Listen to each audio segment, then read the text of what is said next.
your website. What are they doing? Where are they going? And the question is, are they doing what you want them to do in order for you to make money? Now, my friend Laura, okay, the 15-second elevator speech, I got it down to 6 seconds. My elevator speech is this: if your website is not making you money, it's not designed right. Now, there are 2 people in Adrian's network, not in this room, who shall remain nameless, that emailed me and said, Bruce, that's not true. My website is beautiful, and it's still not making me money. I said, I didn't say that. I didn't say if your website is not making money, it's ugly. I didn't say that. I said it's just not designed right. The prettiest, most professional websites will not make money if you do not know who your customer is and what are they doing and how are they being engaged. So, I got a PowerPoint presentation, a very short one, 18 slides. And these are the things we're going to talk about And tonight. what I'm gonna do, when I think you should be wrapping, I'm gonna like, go like that, or. Wrap it up signal. A wrap it up signal. I have 18 slides. That's all I got. Bruce, So would you be able to email them to us so we're Yes. not taking pictures? this is actually on SlideShare.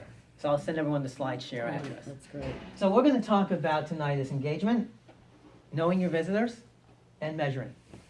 And if you understand these 3 things, you can turn your website into a profitable part of your business. I've been doing this for 21 years, and I've worked on over 1,000 websites, including this year the Rockettes and New York Knicks. I did some consulting last 3 months at Madison Square Garden. A lot of people don't know that Madison Square Garden owns Radio City Music Hall, so they hired me to work on Rockettes, and I did a lot of work on the Rockettes site. So these are the 3 things we have to know. I'm hoping, and I'm counting, that in the next 15 minutes, when I'm done with this presentation, you will never look at your website the same again. I'm actually counting on it. So be prepared. I'm Okay? actually So- scared. Yes, it's scary, but I guarantee you, it's gonna, once you see what I'm gonna present to you, you're gonna think it's scary if you didn't know this stuff, so let's see how this works now, okay. Oh, that's right, this is SlideShare. Okay, I know you can't really, you might not see this, these are 20 things that people can do on your website, okay? I know they might be a little small, so I'm gonna go down this quickly. Call your business, fill out your contact form, email you, get support, like your Facebook page, follow you on Twitter, buy your product, right? Read about your service, subscribe to your blog, get your store hours, get directions to your office, watch your YouTube videos, sign up as a member, log in. Share a web page on social media. I think I had read your blog post there twice. Sorry about that, okay. Apply for a job, read your FAQs, get the contact us info, and get general information. So, the question I want to ask everybody right now, and I'm going to pick a few people. What is the one thing that you want people to do on your website? The one thing. Just pick one. Can I call some people at random? Yeah, do it. Debbie, Viola. What do you Buy- want people to do out of that list? I can't read that, buy online, buy product, Buy your product online. Yeah. Okay. You want them to buy a piece of art? sure. Okay. Okay. I know half the people in this room for a couple of years, so my friend Bob Simon over there. What do you want? One thing that people do on your website. Find it. Once they get to the site, what do you want them to do? I had one when I was doing the wait. What for that. What do you want? What do you want people to do? What do you want? What do you want people to do? Sorry. Scott? Me, Bob Yes. again or me? Oh, Scott. What, to tell me what it is that they want, how I can help them. So you want to basically know what Get kind a of how you can communication help from them. them. You want them Email. to call you or email you? Okay. The problem with most websites is that we give the visitor too much to do, and we confuse them, and they don't do the thing we want them to do that's going to help us make money from our website. Like, why are you paying money to a web designer or time to get the website done if you're not going to make money with it? Right? If it's not going to make you sales. So we don't want to give people a choice. This is what it looks like. These are what most websites look like. We give people a choice. Okay? 8 things is the average I count on most websites. 8. There are more and there are less. Okay? When people get here, I have this. Fill out your contact form, email you, Facebook, Twitter, read your service, YouTube videos, blog posts, contact. Do people really know what to do when they get there? What do you want them to read? What do you want them to watch? Don't give them a choice. And I'm going to show you how to do that right now. So from the back of the room, what's the one thing here that stands out? Call your business. Call your business. Then I have to, I mean, was that obvious, right? So no matter how professional your website is, no matter how pretty it is, you have a web designer redo it, and you're saying, wow, that looks beautiful. One thing should stand out in your visitors' faces. It doesn't look unprofessional to do that. It's okay. Lead people to what I call the primary goal. I didn't read this in any book. This is my own theory, okay? And I have turned around website sales for a lot of my clients, some in Adrian's network, okay? Now, what are the other things that stand out? Read about your service. And? On YouTube. Okay, great. So on your website, pick one thing you want people to do. That's the primary goal. And you're gonna lead them to that. If you want them to buy a product on your website, then put buy our product, right? And there are, if you have more than one thing you want them to do, you have secondary service goals as well. You can lead them to those as well. But are they gonna make you money? Okay? And I wanna help you. I want to help you learn how to do this, right? By the way, I'm not gonna show any web pages tonight, because when I explain this, I want you all to think about your own websites.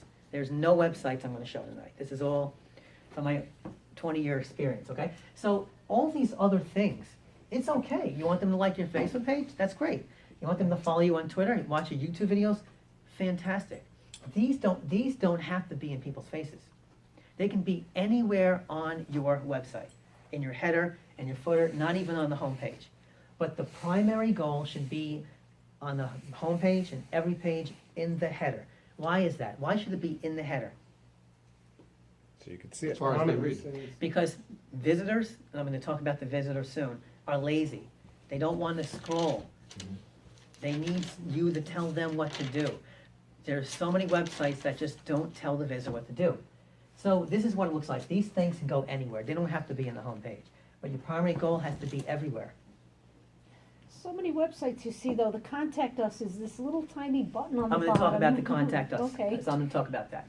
So, is that clear? But let's make it even better. On your home page, this is what your home page should look like. It should be this clear.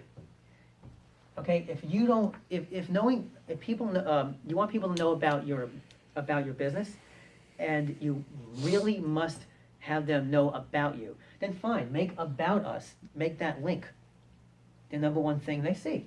But pick one. Okay, web designers, and I work with a lot of web designers too, I help them turn around their client sites too. So they're not my competition, I like working with them too, which by the way is one of my referrals. I help them do the same thing, because web designers are guilty of the same thing. They make pretty looking websites, they make professional looking websites without any regard to what the visitor's gonna do. So this is what it should look like on the home page. Make it easy for people. And here's the thing too, the primary goal should be in the header for one reason, because people don't want to scroll all the time.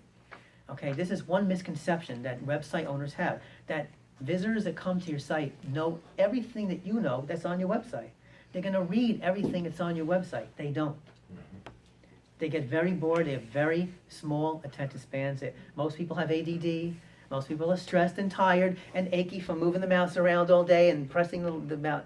Make it easy for them to contact you and do whatever you want to do. Question? So you're talking a lot about it seems like you believe the user is at a desktop. I know in my world and a lot of the people that I see are looking on here. I'm gonna talk about mobile too. So my question is, do you want it to be, I have my own, I'm just thinking about this stuff now for the first time, so thank you, already very helpful. Thank you. Given that I want, let's say I give them 3 to 6 offerings, I'm thinking, gee, I want the main one, not just to be bigger like you have there, but I want it to be on the right side in the middle, because most people are writing, and that'll be the easiest place for them to hit. Does that come into play? Yes, but it's the opposite. It's actually, I'll talk about that. I have all this planned. I've done this presentation several times. I got all the, It's not unique for us. Get out. but it's still valuable. Yes, it is. Even I'm already thinking about how much my sites have to change. And let me say one thing too. A lot of this is that we found Adrian's network on Google. That's great. And you know what? You joined Google. You joined Adrian's network because maybe you found her on Google. maybe you didn't. The problem is that even if people are on the first page of Google, it doesn't mean you're gonna get sales. If they find you on Google and your website doesn't have a primary goal, they're out looking at your competition. They're going back to Google and looking at the second, third, and fourth link, maybe the second page, okay? Because Google is not always the best in indexing, all right? So I'm glad people are signing up from Google. That's awesome. Me too. Not everybody does that well. I So it's great. So this is what it should look like. Are you starting to see your website a little differently now? I hope. Okay, let's go on. Now, calls to actions. All these things are calls to actions. And calls to actions should start with a verb. Why? Because when we were in elementary school, we learned that a verb is an action, right? So if you have a call to action, use an action word, a verb. Every call to action that's on your website should start with a verb. Okay? Call us at. Okay, read about my service, watch my YouTube video. People, I hate to say this, but people need to be told what to do. They need to be led on your website. And most websites lose the visitor. They lose them. That's why when I work with my clients, I say, what's the first thing you want people to do? And almost every time, right? So that's important. Now, there's something else we can make even better. We have a call to action, and everybody knows about call to actions, right? It's telling the customer what to do. What else can we do with this? In my next slide, we can add something to this call to action, a benefit. People love benefits. In marketing, they say, don't sell the features, sell the benefits, right? So to learn more about how we can help you, how we can improve your life, how we can, improve your bottom line, call us at the number. People love benefits, right? You see how satisfied customers use our products. Watch my YouTube video if you want to show your product on YouTube video. How can my service improve your business? Think about what you want people to do and think about what your service is going to benefit, how it's going to benefit them. And this is technically marketing 101, but when you build a website, you have to also think about marketing. So that's pretty much it for the engagement. I'm going pretty quickly because I only got 10 minutes left. So I'm not going to take questions. Okay, 8. So engagement, we're going to move on to the next section here. I love this though. Your visitor, thank you. Your visitors. Who is coming to your website? Who is your customer? Okay? In marketing, we have market segmentation. And for those of us that don't know what market segmentation is, you heard about target market. We need to know who the target market is, who our customers are, right? Demographics, right? Age, income, gender, race. If you are a gynecologist, you better not have men on your website, unless that man is a doctor, is the gynecologist, right? If you're selling a product to African American people, don't have Caucasian people on the website. Demographics are very, very important. Your visitors identify with people they see, right? I think the best industry that makes the best websites for demographics is assisted living facilities. There are always senior citizens, pictures of senior citizens on there, right? Happy senior citizens. They do, exactly. Happier than they probably are or should be. They do. Just saying. But that's good. That is really good, right? Psychographics. Psychographics is what pushes your website visitors' buttons, okay? Do they like to play golf? Do they like to listen to music? Are they gay? Are they straight? Are they, do they love to go to concerts? Hey, the concerts, right? Are they dads? Are they moms? Are they single life? This is, well, actually, single and married, that's marital status, which is in demographics. But you should know about your visitors when they come to your website. It's very, very important because your website should be designed for that. Now, technographics. I know we don't hear a lot about this. Where on social media are your visitors and customers hanging out? Are they on Facebook? Not everybody is on everything. I am not an Instagram person. So if you want to reach, a nice Jewish guy, a happy dad, don't find me on Instagram, right? If I come to your website, I'm not going to follow you on Instagram because I'm not an Instagram person. But I'll follow you on Facebook. I'll like your Facebook page. I'll follow you on Twitter. Find out where your customers are, and then maximize your site with those social media, those social networks. Okay, and geographics. This is important too. We don't think about this. Okay, we're here in the United States. You might want to have just local customers, right? You might want to have just a whole continent. if your customers are from Mexico and Puerto Rico and Cuba, you better have a version of Spanish on your website. Because you don't know if they know English or not.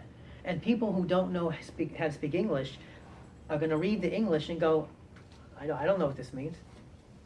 I'm out of here. So know what language your customers are speaking and have somebody translate it. And Google Translation, there's a Google, was it free translation? You can have a link right to the translation. And make it easy. And you have your web designer makes like a picture of, a flag, a country flag. Click on it, and then it goes to the translation. So I had one of my first websites in 1996 was a Hebrew website, a florist, and I didn't know how to make Hebrew on the web, so I had to cut and paste images. It's funny, but so know your visitor. Okay, and I said this before. Visitors are lazy, impatient, stressed out, tired, achy. They want what they want right away. They don't want to look for the information. Okay, someone said contact us. Don't put your phone number behind a contact us page. I get people say, oh, well, they can click the contact us link. Not always. They've been on a computer all day. Their arms are tired. I mean, you could put the phone number on the contact us page, but don't expect people to click on that. Make it right there in the header on every single page. Make it easy for them to call you. Put that call to action there. Okay? Let's see. Okay. Now, on the right in the middle, Scott, the way most people look at a web page is through an F, not a backwards F. Okay? You want to put your best information in the upper left-hand corner, because that's where our eyes go. Psychologically, you might not think about that, or subconsciously, you might not think about it. But next time you go to a web page and just notice what you're doing, your eyes go right here. That's So if how you want read. it's what? You start reading from looking there left to right. Exactly, just reading a book. Exactly. So web pages are no different, and you can put stuff down the side and on the top. You want the less obvious stuff on the right and middle, because people aren't looking there. So that's what you want. They love big headlines, just like in a regular printed material, upper left-hand corner, and visitors do not like to scroll down. When you look at your website, and I hope you look on your website both on desktop and mobile, look at where the scrollable areas.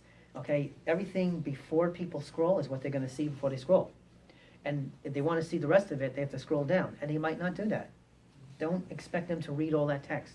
They might not do it. So put all that cool stuff on top. And you only have 3 seconds to make an impression on the web. I'm going a little fast because I'm cutting down here.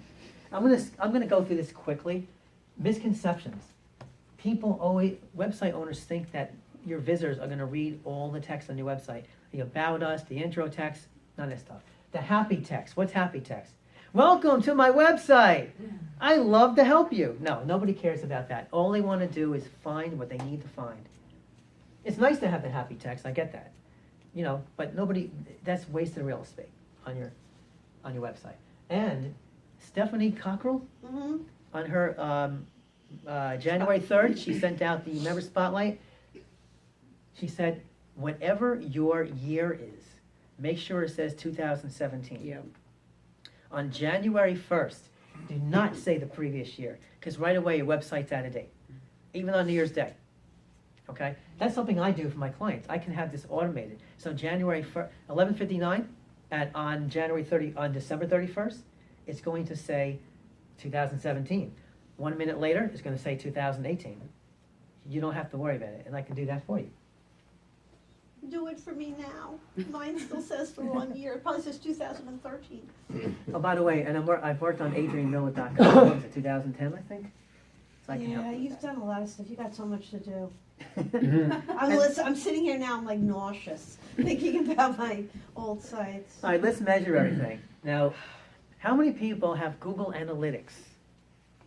Okay, good. Now, out of all the people that are raising their hands, how many people actually read them? Half the room, half the people that went up. Google Analytics is huge. It tells you how many people, not just a counter. Everybody looks at the counts, the views.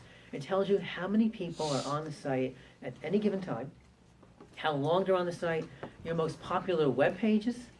Right? You should know when somebody leaves your website, what web page were they on before they left. Because that's the web page that you can sell. right? And I just talked about demographics. Google Analytics tells you the demographics. They know, they have all that info. And for those of you that had you have a Facebook page, read the Facebook Insights. That's like Google Analytics for Facebook page. So let's talk about this and then we're done. Is Google Analytics real time right now? They do have real time. They do have real time. Yes, so it's really good. Real-time stats, who's on your website right now? And also, Google Analytics is overwhelmingly a huge wealth of information. And I can help you read that. If you guys want me, I will look at your Google Analytics and really tell you what's going on with your website and your visitors. And So what look. did you say, Facebook? Yes, You and said- Facebook Insight, and I'm doing that for Ramon Ray of all people right now. I just started working with Ramon Ray. I've been hearing about him for years. Adrian loves him. I do love him. Now he loves me and I love him. He loves you. He does. Good. He's told me. That's beautiful. It's a love fest. So on your now here's the thing. Who has heard of the bounce rate? What? The bounce rate on your Google Analytics. I'm going to go the opposite. The stay rate. This is not what Google doesn't tell you this. Here's the thing. You hear what a bounce is. Google calls a bounce. Somebody comes to one web page on your site and they exit. That's a bounce. They don't go anywhere else on your website. And it goes by percentage. It goes from 1% to 100%. The lower, the better, right? The lower the bounce rate. That means less people are bouncing. And you'll hear experts, and then I'm done. You'll hear experts tell you that 20%, anything over 20% bounce rate is bad. Other experts will say 40%. Some people say 60. Guess what? It doesn't go by them. It goes by you. What do you want your bounce rate to be? Okay, and this is very easy. It depends on how much money you want to make with your site. Think about it, every 10 people that come to your website to make a sale, how many people do you want to actually stay on your website? If you want 3 out of 10 people, this is very easy math. 3 out of 10 people to stay on your website. You don't care about the other 7 because you know not everybody's going to stay on the website, right? Your stay rate is 30%. Your bounce rate is 70, and that's okay. And there are people out there that will say 70% bounce rate is horrible. Not if you want 3 out of 10 people to stay in your site, it's fine. If you want 7 out of 10 people to stay in your site, then you want what? What's the math? 70% stay rate, and 30% bounce rate. Anything over 30 is bad. So you decide how many people out of 10 will stay on your site, and hopefully get to that primary goal, whatever that is, and make that change, and take action, and buy that product, or call you so you can sell your services over the phone. So, does everybody see their website differently now? Poor Adrian. And when I do one service I haven't even talked about me, you know, I actually create a video. I will go through your website, I will tear it apart. It's a wake-up call.